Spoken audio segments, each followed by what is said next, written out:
O que a profecia nos revela sobre sair do sistema? Você percebeu o tanto de gente saindo da cidade para o campo? O tanto de gente falando sobre sair do sistema, diversas pessoas de diversas religiões, diversas crenças, e todas com uma única fala: sair do sistema. Seja bem-vindo ao canal Profecias Vida no Campo. E esse vídeo será o vídeo mais completo que você vai assistir sobre sair do sistema. Na verdade, esse vídeo é a pedido de uma irmã, né? E eu achei bem pertinente, porque muitas pessoas não compreendem, né, qual a função do sistema dentro das profecias. E, inclusive, é muito importante que você compreenda o que verdadeiramente é o sistema, e a importância dele dentro da profecia. Você precisa compreender o papel do sistema dentro da profecia para que você saiba como se sair em situações de crise, situações difíceis. E isso não é porque você está com medo. Pelo contrário, isso é prudência, porque foi alertado pela testemunha verdadeira, Jesus Cristo, lá em Apocalipse, sobre todas as coisas que iriam acontecer. E para isso, os seus filhos, a sua igreja, aqueles que verdadeiramente o servem, deveriam ter compreensão. Por isso ele diz: ouça o que o Espírito diz às igrejas, né? Essa é a fala do Apocalipse. Então nós precisamos ouvir o que o Espírito diz às igrejas a respeito do sistema dentro da profecia, para que você não seja pego despreparado, desprevenido e sofra grandes consequências. Para termos uma compreensão mais ampla a respeito do que é o sistema, nós precisamos compreender alguns assuntos à luz da palavra, à luz da Bíblia. E eu quero mostrar para vocês, por meio de uma história profética, de uma história que ficou lá atrás, mas que traz lições para os nossos dias, né? Inclusive, são histórias que a profecia diz para examinarmos à luz da profecia, para que possamos compreender os tempos em que estamos vivendo. Vamos compreender 1 Crônicas, capítulo 21, diz o seguinte: nesse período, quem era rei de Israel era Davi, um homem que até então era segundo o coração de Deus, mas não era um homem que ainda estava totalmente convertido. E aqui eu vou mostrar para você esses assuntos. Capítulo 21 de 1 Crônicas conta a história de Davi, e eu quero que vocês comecem a prestar atenção em palavras-chave, né? São palavrinhas que mudará todo o sentido da coisa. A partir de agora você vai ler e vai entender com outro olhar, com outra visão, e vai saber melhor como se preparar, tá? Olha o que diz lá em 1 Crônicas. Então Satanás se levantou contra Israel. Satanás se levantou contra Israel. Quem era Israel? O povo de Deus, né? E incitou Davi. Davi era quem? Era um rei de Israel, um representante do povo de Deus, a numerar Israel. Uau! Então Satanás se levantou contra Israel e incitou Davi a numerar Israel. E disse Davi a Joabe e aos maiorais do povo: ide, numerai desde Beceba até Dan, trazei-me conta para que eu saiba o número deles. A palavra, em traduções mais originais, diz, ao invés de numerar, fala fazer censo. E incitou Satanás Davi fazer censo com o povo de Israel. O que é fazer censo? Recenseamento. Fazer censo é levantar dados a respeito da quantidade do povo, quantos homens, quantas mulheres, religião, né? Tudo isso, quanto ganha, quantas pessoas tem na família. Só que aqui Davi, ele tinha um outro propósito em fazer esse censo. O propósito de Davi em fazer um censo para numerar quanto povo tinha em Israel era para ele saber quanto poder de guerra ele tinha, qual era a força militar dele. Para uma pessoa natural, ela não vai compreender isso aqui. Mas a profecia nos revela esse assunto e a importância desses ensinamentos agora para o tempo do fim, e para você entender se há possibilidade ou não de sair do sistema e como fazer para sair desse sistema, ou no mínimo depender o mínimo desse sistema, que é o que eu vou falar aqui para vocês. Então Davi, um homem que antes foi na força do Senhor, agora ele está querendo saber quanto de poder, de força militar ele tem. E ele manda levantar um censo a Israel.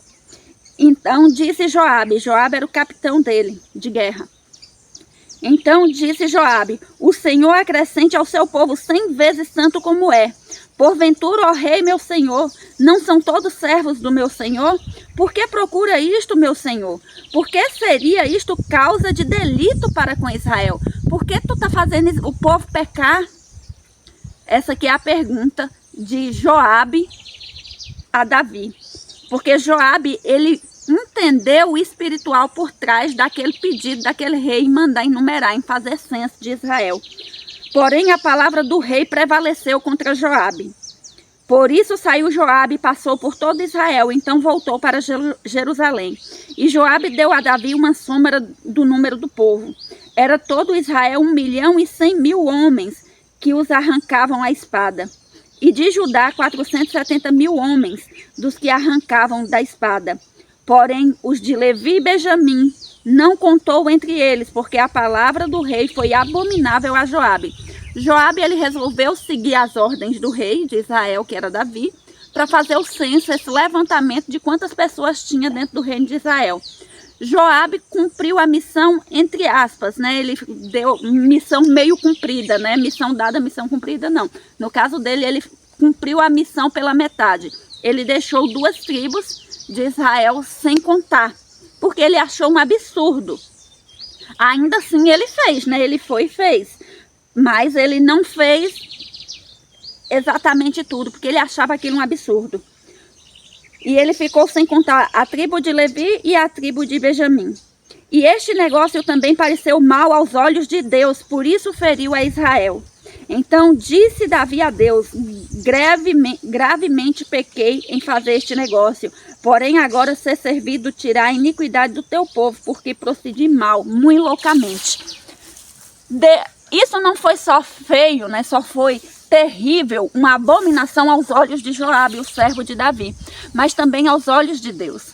Joabe, como um homem espiritual, ele compreendeu o que aquele censo provocaria, a soma, né, o levantamento de números para saber quantos homens tinha Israel, com o objetivo de saber qual era a força militar daquele reino. Assim, ele estava mais preocupado, mais confiando na força do braço humano do que na força divina. E Davi faz esse censo justamente por isso, porque ele estava confiando na força de homens. Quantos homens eu tenho de guerra no meu reino? Entende? E essa questão do censo é uma coisa muito séria, porque o censo ele é um levantamento de dados de pessoas. Ele entra muito íntimo na sua vida pessoal. O censo, ele procura entender qual é a sua fé, qual a sua crença, né? O censo, ele procura entender quanto você ganha. O censo, ele procura entender quantas famílias há na tua casa. O censo é uma forma de controle daquele governo, né? E quem incitou Davi a fazer um censo? 1 Crônicas 21, diz que Satanás se levantou contra Israel e foi Satanás que incitou Davi a fazer um censo. Agora nós vamos compreender essa questão do censo. Prestem atenção na palavra censo, né? Mas antes disso, o que Deus fez? Deus ficou tão ele ficou tão no desagrado de Deus que Deus fez o seguinte: Deus se desagradou muito do censo e castigou Israel por isso. Então Davi disse a Deus: pequei grandemente ao fazer essa contagem. Perdoe meu pecado, pois cometi uma insensatez. Davi, ele reconheceu que aquele censo, aquele levantamento de dados, estava totalmente no desagrado de Deus e ele se arrepende, mas veio as consequências, né? Se você continuar lendo o livro de 1 Crônicas, capítulo 21, você vai compreender tudo isso que ocorreu. Se você querer saber mais também a respeito desse censo, esse levantamento de dados, você vai estudar o livro Patriarcas e Profetas, capítulo 73, e lá vai mostrar, né, o porquê muitos daqueles homens, depois veio as consequências do pecado de Davi, e matou assim, Deus mandou uma matança mesmo, uma mortandade dentro de Israel, e muitos morreram, e voltou novamente, né, misturar, não ter mais um levantamento de censo ali, aquele reino já não tinha mais aqueles dados, porque Deus mandou matar um monte de gente e embaralhou de novo. Mas por que Deus fez isso com o povo? Por acaso Deus é injusto? Não. O livro Patriarcas e Profetas, capítulo 73, diz que Deus fez isso porque o povo também pecou grandemente. E o povo pecou em grande medida em concordar que Davi, como líder, fizesse aquele censo. Então eles passaram os dados, fizeram tudo, mas não se prontificaram aí contra uma lei tão insana que ia contra a verdade do Senhor, que ia contra o desejo do Senhor, né? Então foi muito interessante essa parte. E foquem nessa palavra, censo. O que é censo, Val? Levantamento de dados. Entendam isso. E eu vou explicar para vocês sobre essa questão de sair do sistema e o que o censo tem a ver com o sistema. Isso aconteceu lá no Velho Testamento, no período de Davi. Agora vamos para o Novo Testamento. Como é que Satanás novamente usa o censo contra o povo de Deus e agora contra o próprio Cristo? Vamos compreender isso aqui. Lucas 2 conta como é que, em que período Jesus nasceu aqui nessa terra. E Satanás sempre vai usar seus meios de controle. Eu vou explicar isso para vocês compreenderem o que isso tem a ver com o tempo final, comigo e com você, e como nós precisamos ter conhecimento e nos preparar, porque essas coisas estão acontecendo e vão continuar a acontecer. Lucas 2 diz assim, ó: e aconteceu naqueles dias que saiu um decreto da parte de César Augusto, para que todo o mundo se alistasse. Aqui está o nome alistasse. Algumas outras traduções falam fizessem seu registro. Este primeiro registro, ou alistamento, foi feito sendo Quirino presidente da Síria. E todos iam alistar-se, cada um com a sua própria cidade. E subiu também José da Galileia, da cidade de Nazaré, a Judéia, a cidade de Davi, chamada Belém, porque era da casa da família de Davi, a fim de alistar-se com sua mulher, Maria, desposada com ele, a qual estava grávida. E aconteceu que, estando eles ali, se cumpriram os dias que ele havia de dar à luz.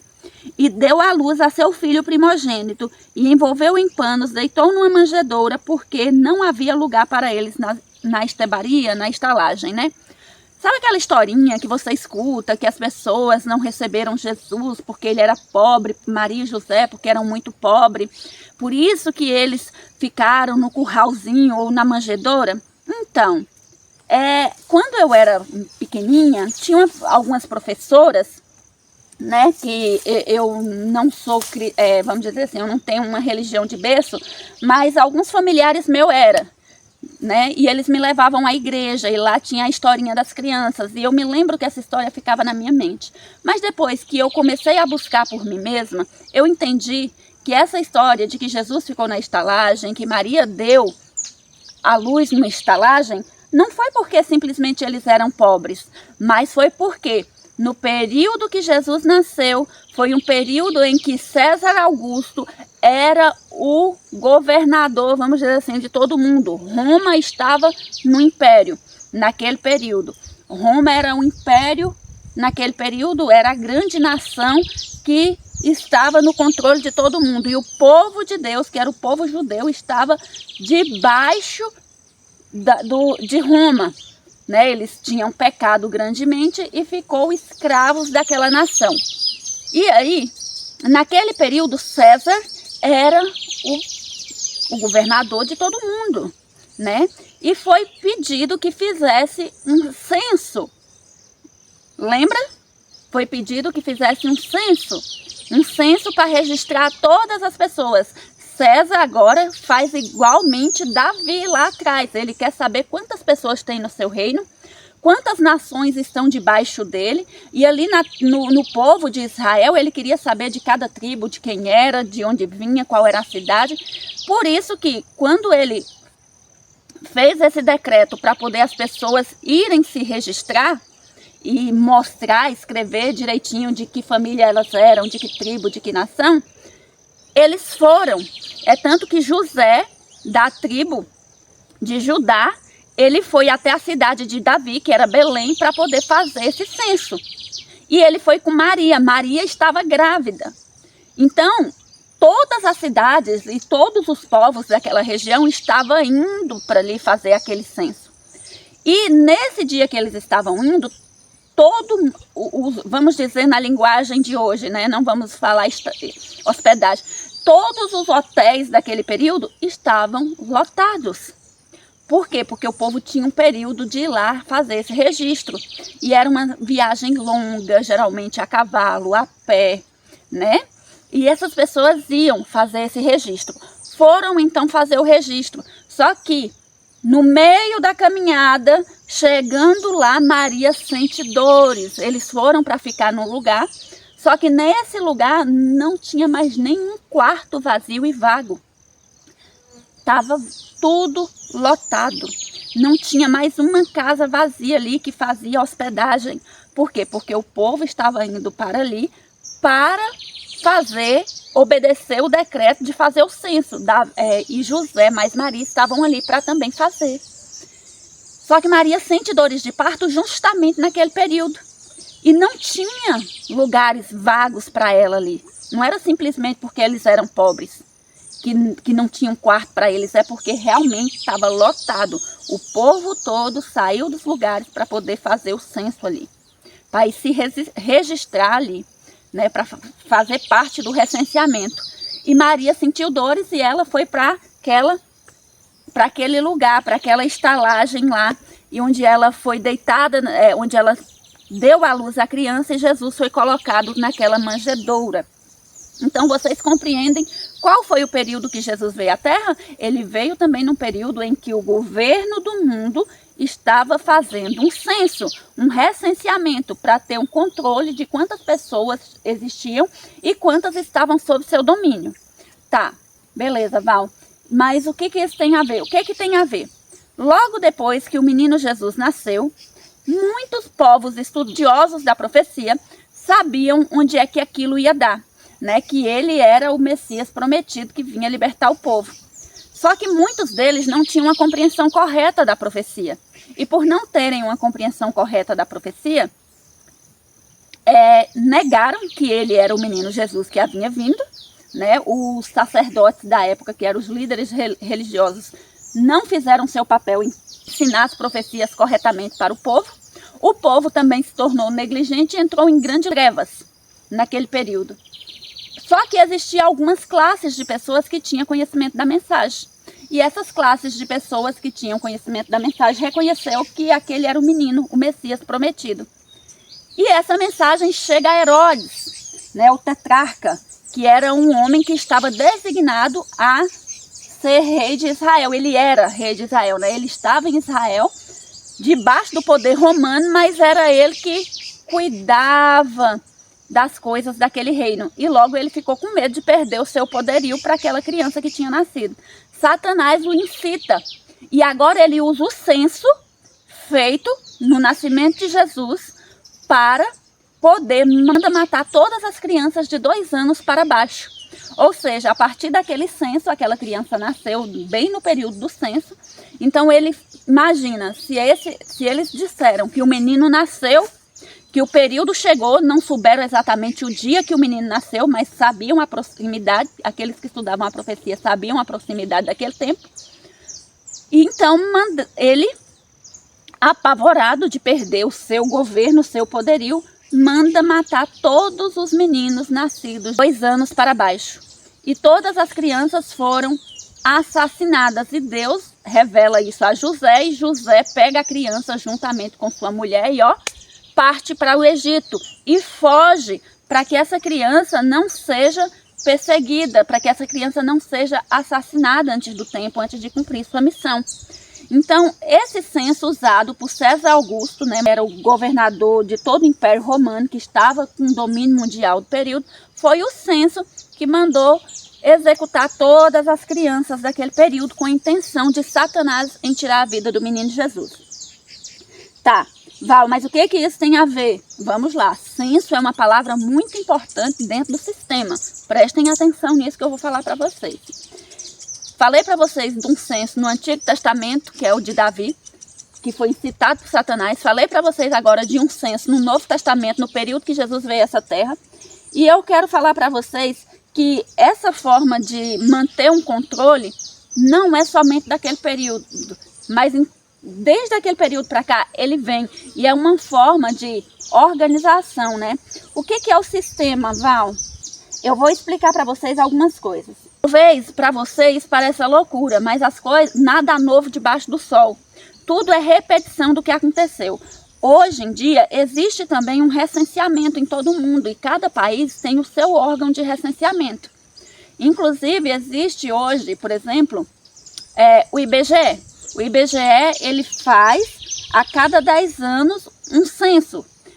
No IBGE de 2010, por exemplo, eu, aos 16 anos, passei no concurso público para poder participar do recenseamento no IBGE nesse período. E a gente, quando trabalha com censo, nós fazemos levantamento de dados.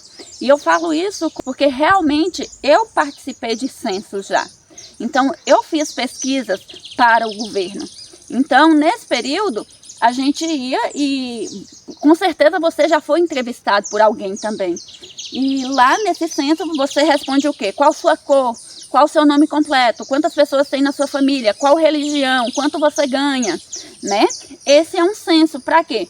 Para que o governo ele tenha uma organização e um controle melhor da população a qual está debaixo, né, dele ali. Então, nós hoje vivenciamos também o censo. A cada 10 anos isso acontece. Naquele período, eu tinha 16 anos, só que eu não podia assumir um concurso ainda menor, então eu fui emancipada. O que é ser emancipada? Meus pais foram lá e me garantiram a maioridade antes que eu mesma completasse a maioridade. Então, eles estavam me dando toda a responsabilidade de agir e receber responsabilidades, compreende? Então, existe censo desde o período lá do Antigo Testamento com Davi, e esse censo vem até os dias de hoje. É um meio, o censo ele é um meio usado para que o sistema tenha um controle e uma organização das coisas. Mas vamos compreender isso um pouco mais. Qual é o objetivo de todo o censo? Como eu já falei para vocês, é manter um controle. Mas que controle, irmão Val? A maioria dos censos, eles têm como objetivo arrecadar imposto e também manter a organização e o controle, que foi o que eu disse para vocês. No caso de Davi, ele queria saber quanto ele tinha de força militar. No caso de César, que foi no período de Jesus, ele queria arrecadar impostos e manter um controle, saber quantas pessoas estavam subordinadas ao seu governo.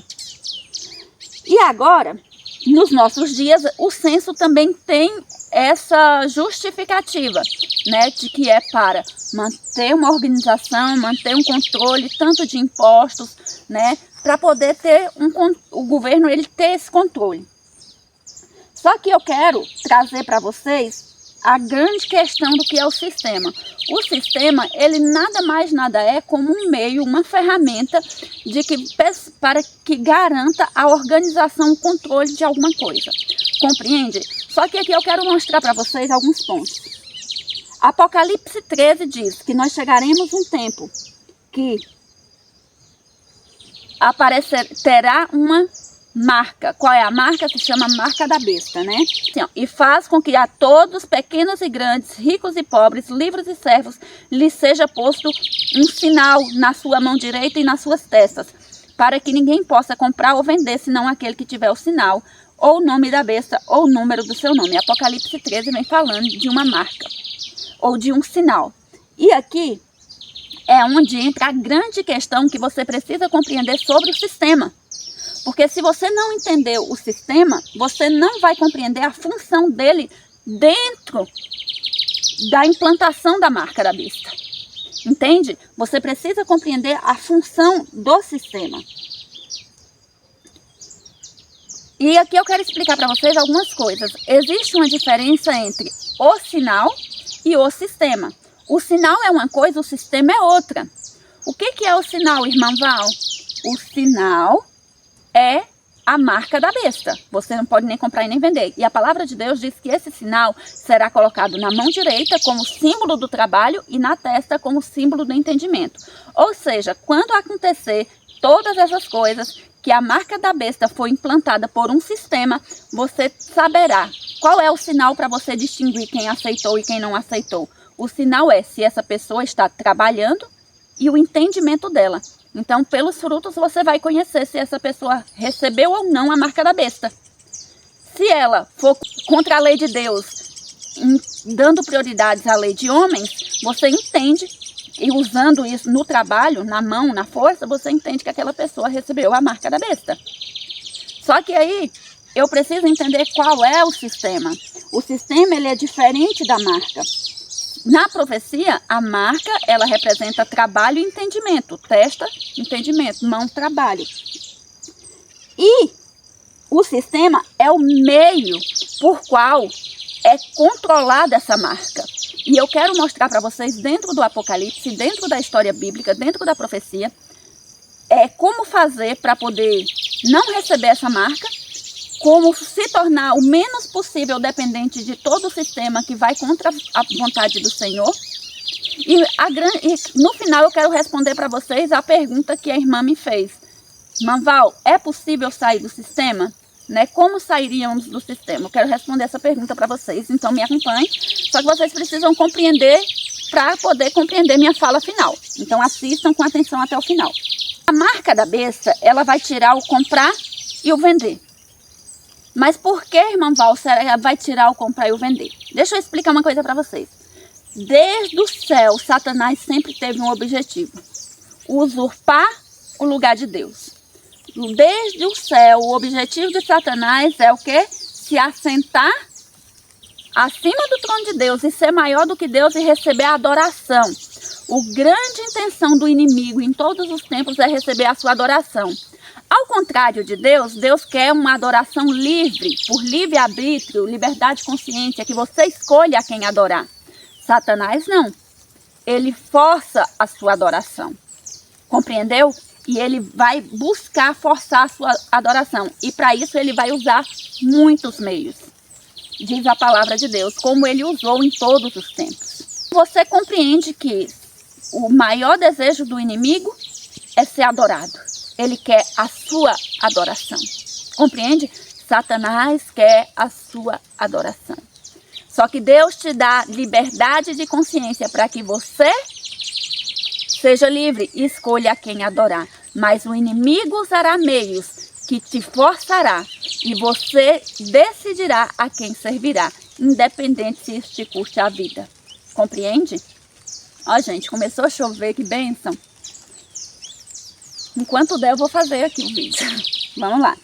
Ora, Satanás, ele quer forçar você a adorar. Só como é que ele faz isso? Como é que o inimigo faz isso? Ele usa de meios. E um dos meios dele, ele tem vários sistemas. E eu quero falar para vocês que ter um sistema não é errado. O sistema, ele serve para sistematizar as coisas, para realmente organizar.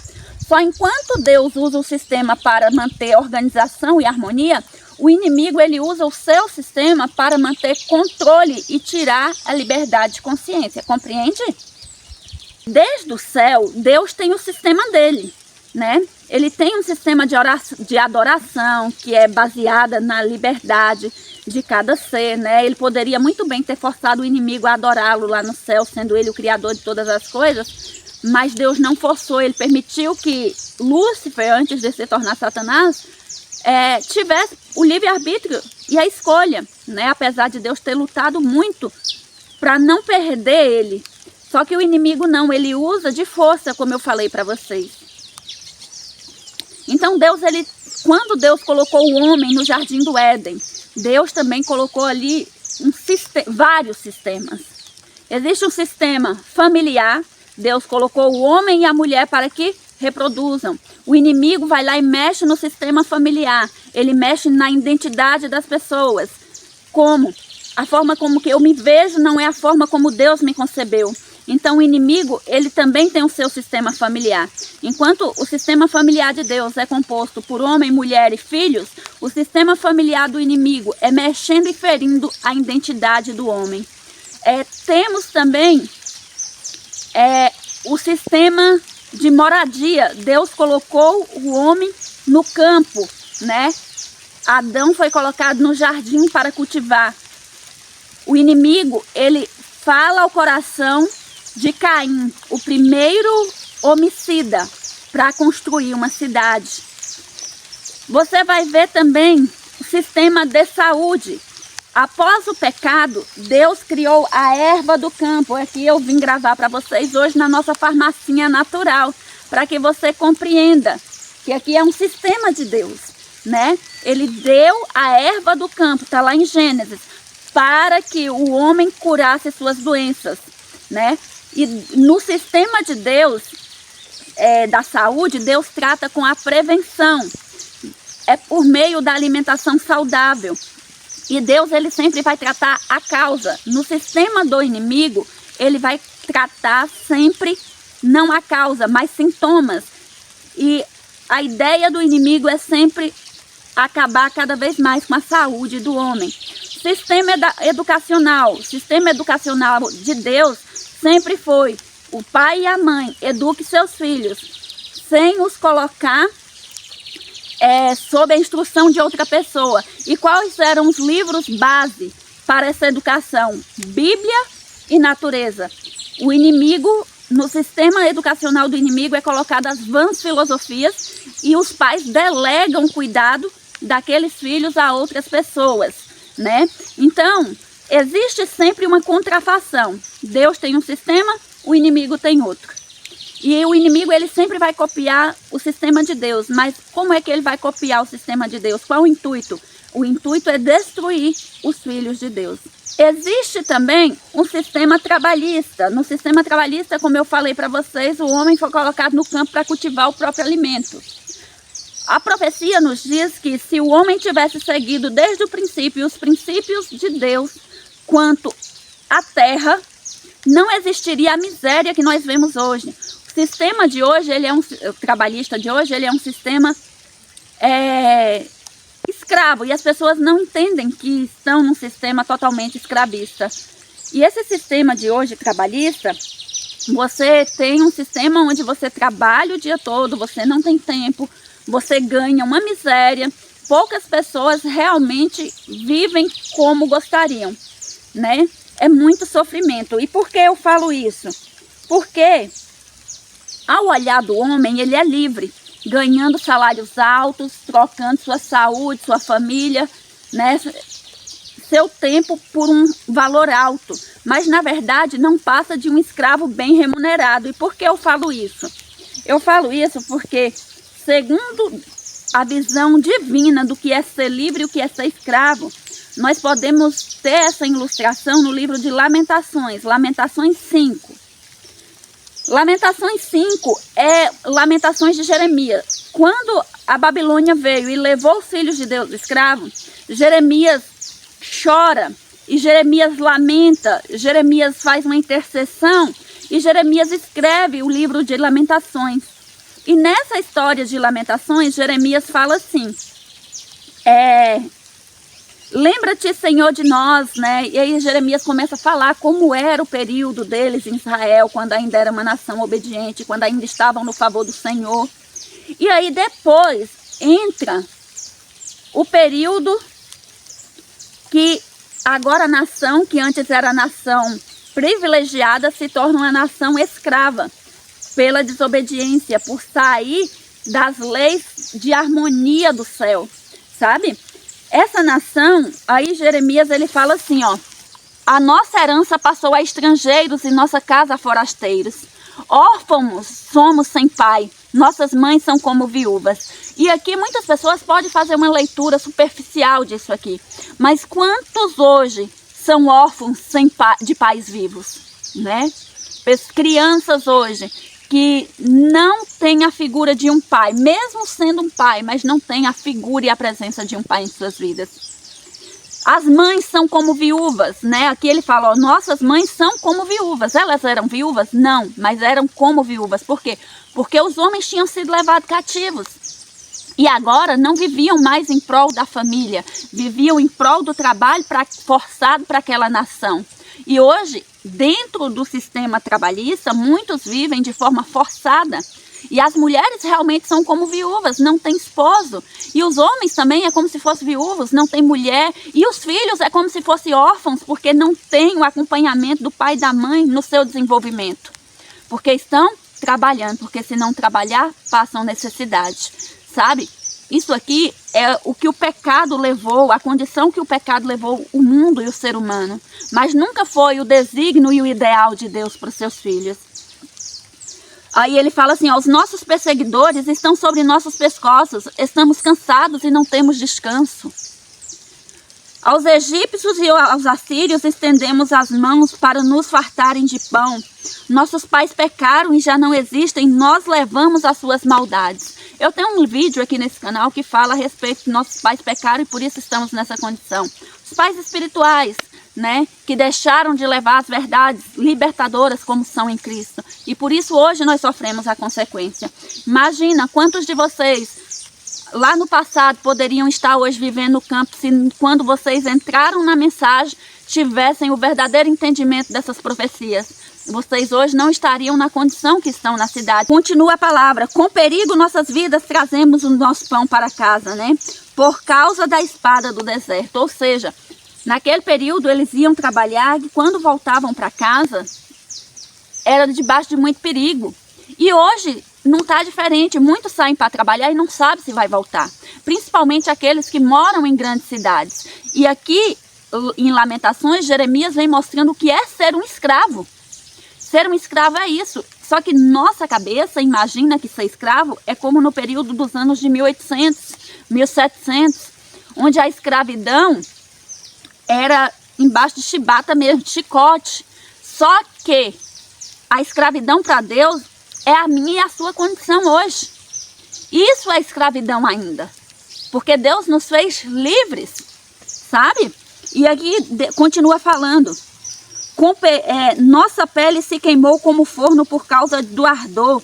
Nossas mulheres são forçadas. O texto continua dizendo, a nossa lenha tem que ser paga. Quantos de vocês hoje têm que pagar sua água, sua luz, seu gás, né? Agora, naquele tempo era lenha, agora é gás. Ou seja, estamos vivendo em escravidão, sim. Compreende? O sistema que vivemos hoje é um sistema de escravidão. E aqui eu quero trazer a resposta para a irmã, a respeito de como fazer para sair desse sistema. Eu quero te dizer que Deus não nos desamparou. Deus nos ama e Ele sempre dá um escape para os seus filhos. E Ele sempre traz a verdade e nós precisamos ter fé para viver essa verdade. Vocês compreendem? E Ele nos diz que, infelizmente, na condição com que o mundo está, nem todos estamos na condição que gostaríamos de liberdade. Mas Ele nos dá instruções de como voltar à origem. Ele nos dá instruções de como aos poucos. E se seguirmos essas instruções, pode ter convicção que você vai estar cada vez menos dependente do sistema. E eu vou explicar isso aqui para vocês, porque Deus não nos desamparou. E agora eu quero mostrar para vocês como nós faremos para, seguindo as orientações de Deus, de como voltar à origem. Porque a volta à origem, de certa forma, é sair do sistema. Não tem como você sair do sistema de vez. Tem como você fazer uma transição de sistemas, compreende? E não adianta também bater de frente contra o sistema. Em nenhum momento Jesus fez isso e nós não vemos ninguém fazendo isso. O que nós podemos fazer é fazer uma transição de sistemas para que nós possamos estar cada vez mais livres possível, sabe? Isso é muito importante que nós façamos. E eu quero, à luz da palavra, mostrar para vocês algumas transições de sistemas que você já pode estar fazendo. E algumas pessoas podem até dizer assim, que papo de doido, negócio de sistema é coisa de teoria da conspiração. Não, pessoal, sistema é, como eu já falei, é um meio de controlar ou organizar coisas. Por exemplo, nós temos hoje em dia Sistema de saúde. Qual é o sistema de saúde brasileiro? SUS, Sistema Único de Saúde. Existe um sistema que é tudo sistematizado, onde existe órgãos, onde existe profissionais, onde existe toda uma cadeia de coisas para sustentar esse sistema. Existe também sistema educacional. Por exemplo, o que é sistema educacional? Hoje nós temos como base do sistema educacional o MEC, né? Que é o Ministério da Educação. Ou seja, sistema não é coisa de maluco. Sistema existe. Sistemas existem. A verdade é essa. Às vezes você ir na sua loja, você ir no seu trabalho, certamente você tem um sistema de tecnologia, que é um sistema dentro do seu computador, para você poder gerir melhor o seu negócio. Então, sistemas existem. Sistema nada mais nada é do que um meio de organização e controle, seja de informações, seja de pessoas, de dinheiro, de coisas, seja o que for. Mas esse sistema existe, então não é papo de louco. E eu só quero mostrar para vocês, à luz da palavra, o que realmente é o sistema, desmistificar essa coisa da cabeça que é teoria da conspiração. Na verdade, é teoria bíblica, né? Não é teoria, é prática, é realidade, realismo. E se você ainda estiver com os olhos fechados para essas coisas, sinto muito, você vai ser enganado no país das maravilhas aí, no mundo de ilusões. E nós somos chamados a entender como realmente a realidade funciona, porque nós estaremos em uma condição muito melhor quando nós compreendemos como as coisas funcionam. Vocês compreendem? Então vamos compreender aqui. Como eu posso fazer transições de um sistema para o outro a ponto de eu ficar o menos possível dependente de sistemas que estão mais ali para me controlar do que para me organizar, né? A verdade é essa. Então, como é que eu faço para fazer essas transições? Como é que hoje eu faço para ficar o menos dependente possível do sistema de saúde, né? No caso do Brasil, do SUS. Como eu posso fazer para mim? Uma reforma alimentar. Eu vou fazer uma transição no meu estilo de vida. Irmã Val, como é que eu faço essa transição no meu estilo de vida? Fala de uma forma que eu compreenda melhor. Ok, sua alimentação.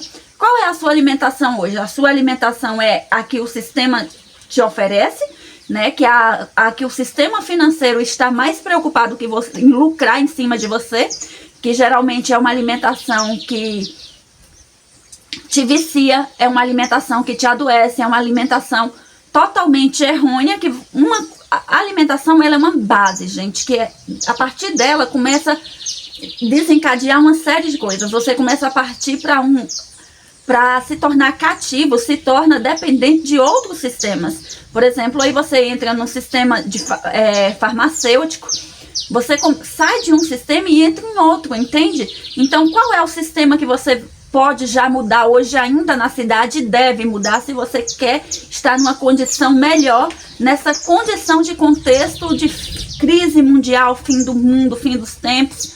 Como você viveria melhor? Primeira transição de sistemas é a transição de saúde. Saem para depender o menos possível do sistema do SUS, por exemplo. Como é que eu faço para depender o menos possível de um sistema do SUS? Para mim não estar ali toda semana, ou todo mês, ou todo ano, fazendo consulta, buscando remédio controlado, aquela coisa toda. Como é que eu faço para mim depender o menos possível daquilo ali? Entrando dentro do sistema que Deus deu como origem desde o princípio. Eu faço uso dos medicamentos da natureza, né? Eu aprendo a dormir melhor, eu aprendo a comer melhor, fazer exercício. Se eu não estou dormindo bem é porque eu não estou me exercitando. Se eu estou comendo em demasia, comendo demais, é porque eu não estou comendo a comida que sacia. Então começa a fazer essa transição para uma reforma de saúde. Aí sim você vai depender o menos possível do Sistema Único de Saúde, que é o SUS. Outra forma de fazer transição de sistemas é trabalho, né? Por exemplo, a vida no campo. Como é que eu posso fazer uma transição? Por exemplo, eu estou aqui no campo. Eu já fiz várias transições. Vocês não conseguem imaginar tanta transição que eu já fiz. Fiz transição de trabalho, transição de carreira, transição da cidade para o campo. Então, é sempre buscando sair de um tipo de sistema para outro tipo de sistema. Por exemplo, na cidade você tem um sistema que você apenas sobrevive. No campo você aprende a viver de verdade, né? Então, O sistema trabalhista da cidade é um sistema, conforme eu mostrei para vocês, que está lá no livro de Lamentações. Qual é o sistema trabalhista do campo hoje em dia? O sistema trabalhista hoje é plantar e colher o próprio alimento, buscar viver o menos dependente possível. Outra coisa, sistema elétrico, sistema de eletricidade. Na cidade você depende literalmente do sistema de eletricidade. No campo você pode ter um outro sistema, que é, por exemplo, através de luz solar.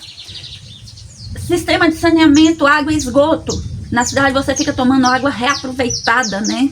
É um nojo se vocês soubessem como é que funciona esse processo, né? Um sistema de distribuição de água. No campo, dependendo do lugar que você comprar, você não vai precisar depender da água do sistema. Você pode usar a água de dentro da sua propriedade. Então, o que eu posso estar fazendo para poder depender o mínimo possível do sistema? Eu acho que essa é a pergunta correta. Como é que eu devo transicionar de um sistema para o outro? Mediante a crise que estamos vivendo. Eu costumo falar aqui nesse canal que Deus, ele não nos desampara e ele nos dá instruções. E felizes aqueles que seguem suas instruções, né? A palavra de Deus diz: siga os profetas e prosperarás. Nós, como igreja, acreditamos no dom profético da Ellen White, né? Muitas coisas que ela fala, nós estamos vendo cumprindo hoje. E muitas coisas já se cumpriram. E se você vê o que ela fala, não é algo novo. Você vai para a Bíblia, você vê que na Bíblia tem inúmeros exemplos daquilo ali. E aí você pega e começa a ver como se instruir, como obedecer essas instruções. E eu te garanto que ao começar a obedecer essas instruções, quando menos você perceber, você estará sendo uma pessoa totalmente autossustentável. Uma pessoa que passa... Quando você está na cidade, quando você busca coisas que estão distantes dos propósitos divinos, você se torna cada vez mais dependente do sistema. Mas quando você começa a alinhar a sua vida de acordo com a vontade divina, você cada vez mais fica independente do sistema e tendo uma dependência cada vez mais completa de Deus. E a dependência de Deus, ela é maravilhosa, porque é dentro dela que você tem saúde, que você tem harmonia, que você tem o livre-arbítrio, uma consciência limpa. Dentro do sistema de Deus, você consegue ter realmente felicidade. Compreende? Então, tem muitas pessoas que estão tão doutrinadas no sistema aí fora, que não é o sistema bíblico, que elas se sentem escravas ao ir para o sistema de Deus. Se sentem livres naquele sistema, não reconhecem o sistema de Deus. Mas uma coisa eu quero te dizer, que no sistema de Deus, ele também não é apenas um sistema de melhora de vida, de qualidade de vida. O sistema de Deus, ele é um sistema de preparo, porque tempos turbulentos estão para acontecer e já estão acontecendo. E Deus, ele avisa seus filhos. No período de Jeremias, por exemplo, quando a Babilônia invadiu Israel, quando a Babilônia fez seus decretos e levou o povo junto, invadiu aquele povo, naquele período, alguns ficaram na terra, juntamente Jeremias, e muitos desses prosperaram, ficaram ali de uma forma muito mais tranquila, não foram para a Babilônia escravos, não ficaram lá escravos de um governo, não passaram por aquelas provações de lá, pelo contrário, e eram os mais pobres, os mais humildes. E Deus foi misericordioso para com eles. E eles ficaram ali em Jerusalém cuidando de Israel, cuidando da própria terra.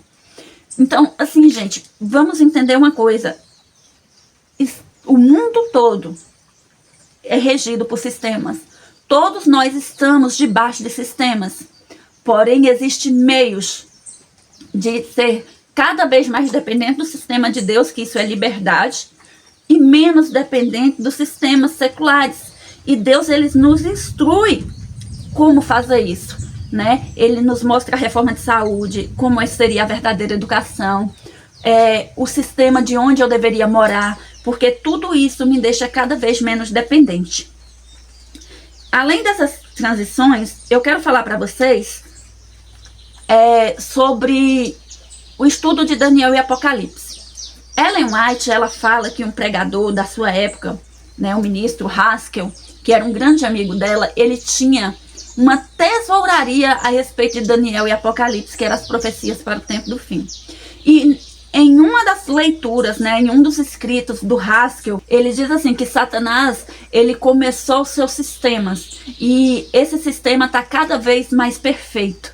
O Haskell, ele fala isso, né, que no decorrer do tempo, esses sistemas se tornariam cada vez mais perfeito, tão perfeito que ele diz que Satanás começou seu sistema de controle para que todos que não aceitarem a marca da besta, e ele começou, né, lá atrás a gente percebe que ele começou com esse sistema de censo, levantamento de dados, cadastro para votação, o censo. O Haskell, ele fala que tudo isso, lá naquele período deles, no período do Haskell, de Ellen White, não tinha todo o sistema bem elaborado que temos hoje, mas já tinha começado, foi o período da Revolução Industrial ali.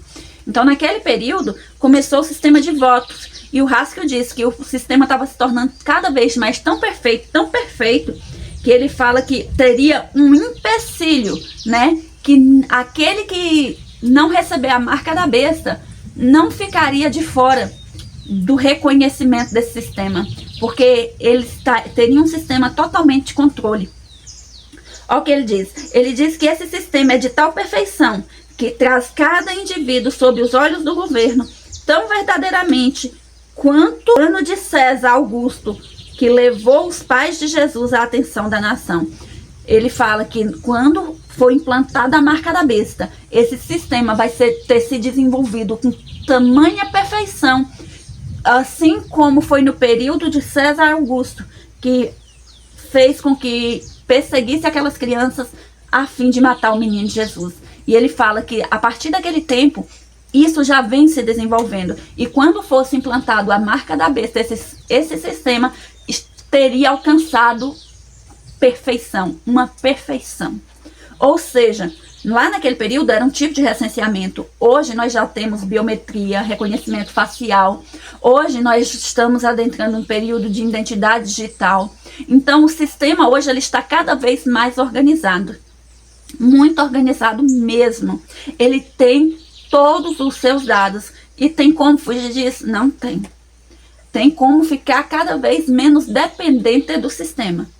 Mas ele diz que esse sistema seria de tal perfeição que ninguém conseguirá escapar do monitoramento quando vier a marca da besta. E a gente já percebe que isso acontece hoje. A gente já percebe. Hoje em dia tudo é regido a sistemas. Eu, por exemplo, sou contadora. Hoje eu fiz uma transição de carreira, não estou exercendo mais a função, mas exerci essa função por um bom tempo da minha vida. E a gente tem sistema, gente. A gente tem o sistema de todo mundo. Nós, na contabilidade, por exemplo, temos acesso direto a sites do governo, tanto de empresas quanto de pessoas. Um sistema realmente muito perfeito, como diz o ministro Haskell do período de Ellen White. Ele ainda diz mais que antes parecia impossível boicotar ou controlar quem irá comprar e vender, mas conforme o tempo passa, o sistema de controle fica cada vez mais impecável. Essa é a fala do pastor Haskell, que ele é do período de Ellen White. Ele fala que conforme o tempo passa, esse sistema está cada mais impecável. Então, eu creio que aí já passou uns 100 e alguns anos, 150 anos, mais ou menos, 170 anos, desde o período desses pioneiros que estudaram a profecia para o tempo do fim, que tiveram grandes revelações para nós hoje. Naquele período, eles já viam esse sistema de uma forma perfeita. Imagina hoje, com o desenvolvimento da tecnologia, com o surgimento da IA, com a internet banda larga assim, de uma velocidade tremenda. Hoje em dia, até quem mora no oco do mundo, no meio do mato, tem acesso à internet. Antigamente não tinha. São satélites e mais satélites no espaço para poder ter esse sistema totalmente controlado. Então, para você que é filho e filha de Deus, o conselho busque as instruções divinas, porque aqueles que escutam seus profetas prosperará. Aqueles que deram ouvidos à voz de Deus, à voz profética, né? Fala que esses sim são os remanescentes fiéis. Tem muitas pessoas que falam a respeito do remanescente fiel, né? E não entendem quem é o remanescente. A profecia diz que o remanescente fiel, ele lá em Apocalipse 12:17, fala que ele guarda os mandamentos de Deus, mas é só os mandamentos, porque tem muita gente dizendo que está guardando os mandamentos de Deus. Não, a profecia deixa claro, essas pessoas guardam os mandamentos, mas também tem o testemunho de Jesus. Mas o que é o testemunho de Jesus? O próprio Apocalipse, lá no capítulo 19:10, já diz o seguinte: o testemunho de Jesus é o espírito de profecia. Ou seja, o remanescente fiel, ele vai ser fiel tanto na guarda dos mandamentos, como ele também terá conhecimento profético. Ou seja, não adianta você apenas guardar os mandamentos. Você vai achar que está guardando, mas sem conhecimento profético, você vai ficar no engano. Então, o verdadeiro remanescente, ele guarda os mandamentos e tem o testemunho de Jesus. O que é o testemunho de Jesus? O espírito de profecia. Mas é só eu ter o espírito de profecia e dizer eu creio em Ellen White e não ter conhecimento do que a profecia me diz? Não. Ter o espírito de profecia é ter conhecimento das profecias. E você precisa ter um conhecimento muito profundo das profecias. Elas estão todas reveladas, foram nos dadas praticamente mastigadas. Nós temos inúmeros livros, então precisamos estudar esses livros. Se você estiver dentro do sistema da besta, quer dizer que você não está firmado no espírito de profecia.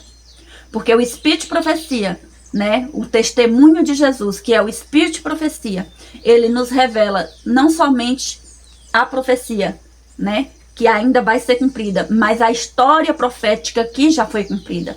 Se você quer ser o remanescente fiel do Senhor, você precisa ter o conhecimento dos tempos proféticos, para você saber onde vai estar pisando.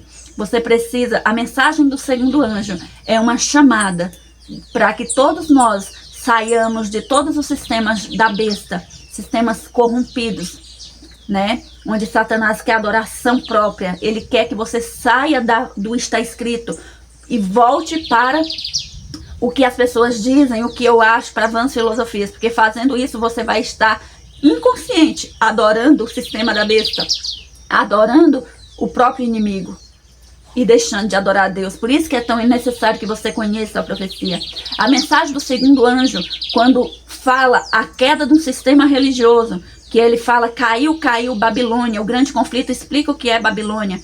Eu vou até deixar um texto aqui para vocês compreenderem o que é entrar em uma condição babilônica, o que é se tornar Babilônia. Quando você compreende esse texto, você compreende qual é o chamado da segunda mensagem angélica. A segunda mensagem angélica nos diz, é um chamado especial para os filhos de Deus, para que não estejam dentro do sistema da besta. Né? E esse sistema eu já falei para vocês, tudo que corrompe e sai da vontade do Senhor se torna do sistema do inimigo. E eu quero dizer para vocês que vocês precisam ter essa compreensão. Somente assim vocês vão escutar o chamado do segundo anjo, que começou a ser dado em 1844, que foi quando eles começaram a dar a mensagem do primeiro anjo, depois veio a mensagem do segundo anjo, e essas mensagens precisam ser avolumadas e dadas por nós também. São mensagens que chamam o povo a sair de sistemas errados, de doutrinas erradas, de se alimentar de erros, mas se fortalecer e se tornar um remanescente fiel, ter comunhão pessoal com Cristo. Né? A mensagem do segundo anjo, ele é um chamado para mim, para você estudar a palavra por si mesmo. É um chamado para que nós não confiemos em sistemas, em pessoas, sabe? Em situações tanto corrompidas quanto apostatadas, mas que começamos a buscar por nós mesmos confiar na palavra do Senhor, para que possamos ser tidos como fiéis, como remanescente fiel dos tempos do fim. E para sermos como remanescente fiel, nós precisamos conhecer a mensagem, porque hoje em dia, muitas pessoas que talvez você até tem certa admiração por essa pessoa, muitas pessoas têm um cargo sagrado, um encargo sagrado, mas são contra as coisas que estão na profecia. Instrui de forma contrária à profecia. Só que só não vai enganar quem? O remanescente fiel. Por quê? Porque o remanescente fiel, ele não só guarda os mandamentos, mas ele tem o testemunho de Jesus. O que é o testemunho de Jesus? O Espírito de profecia. Ele tem conhecimento profético. E por ter conhecimento profético, ele não será enganado. nesses últimos dias. Ele saberá se preparar devidamente para a crise final que está por vir. Então é um chamado de Deus para você, para que você entre na condição de remanescente fiel. Uma pessoa que apenas não é apenas guardar os mandamentos, mas uma pessoa que busca fazer a vontade de Deus e ter o conhecimento profético, que é o testemunho de Jesus, que é ter o conhecimento do Espírito de profecia, conhecer os tempos que estamos vivendo. E nos tempos que estamos vivendo, quando você tem o conhecimento profético de Daniel e Apocalipse, você compreende 3 trabalhos no mundo: um trabalho na igreja, um trabalho nas nações e um trabalho no santuário celestial. E você precisa estar entendido desses 3 contextos, porque se você entender esse contexto e não entender esse, você pode se perder por engano. Se você entende o contexto de igreja e não entende de Estado, você não vai entender o tempo que você está vivendo. Se você entende o contexto de Estado, mas não entende qual é o contexto de igreja, você também pode perder sua salvação. Por isso que é necessário você entender que Daniel e Apocalipse sempre vai revelar 3 contextos para que o remanescente esteja acordado. E esses 3 contextos entenda qual é o papel da igreja de Deus, o que é essa igreja de Deus, né? Diferentemente do que nós fomos doutrinados, o que é essa igreja de Deus. Deus, ele fala que a sua igreja é uma igreja espiritual, né? Quando fala aqueles que guardam os mandamentos e têm o testemunho de Jesus, o remanescente fiel, não está falando de uma instituição, está falando de pessoas, porque tem muitas pessoas dentro de instituições que irão se perder. Então, é importante que você tenha esse conhecimento. Quando fala lá, também fala sobre o contexto das nações, ou seja, você precisa compreender os eventos das nações. Compreendendo os eventos das nações, você compreenderá em que contexto a igreja se encontra. E terceiro, e talvez muito importante mesmo, é o contexto celestial, que é a obra que Jesus está fazendo no céu. Você precisa ter um conhecimento desse trabalho de intercessão e investigação de Jesus no santuário celestial, né, segundo Apocalipse. Se inscrevam nesse canal, dê o seu joinha, não deixem de comentar e, tá bom? Fiquem com Deus. Beijo, tchau, tchau. Antes que o céu desabe em gritos de trovão, recolhe teus filhos, guarda-os na tua mão. Afastai dos que zombam da lei e da razão.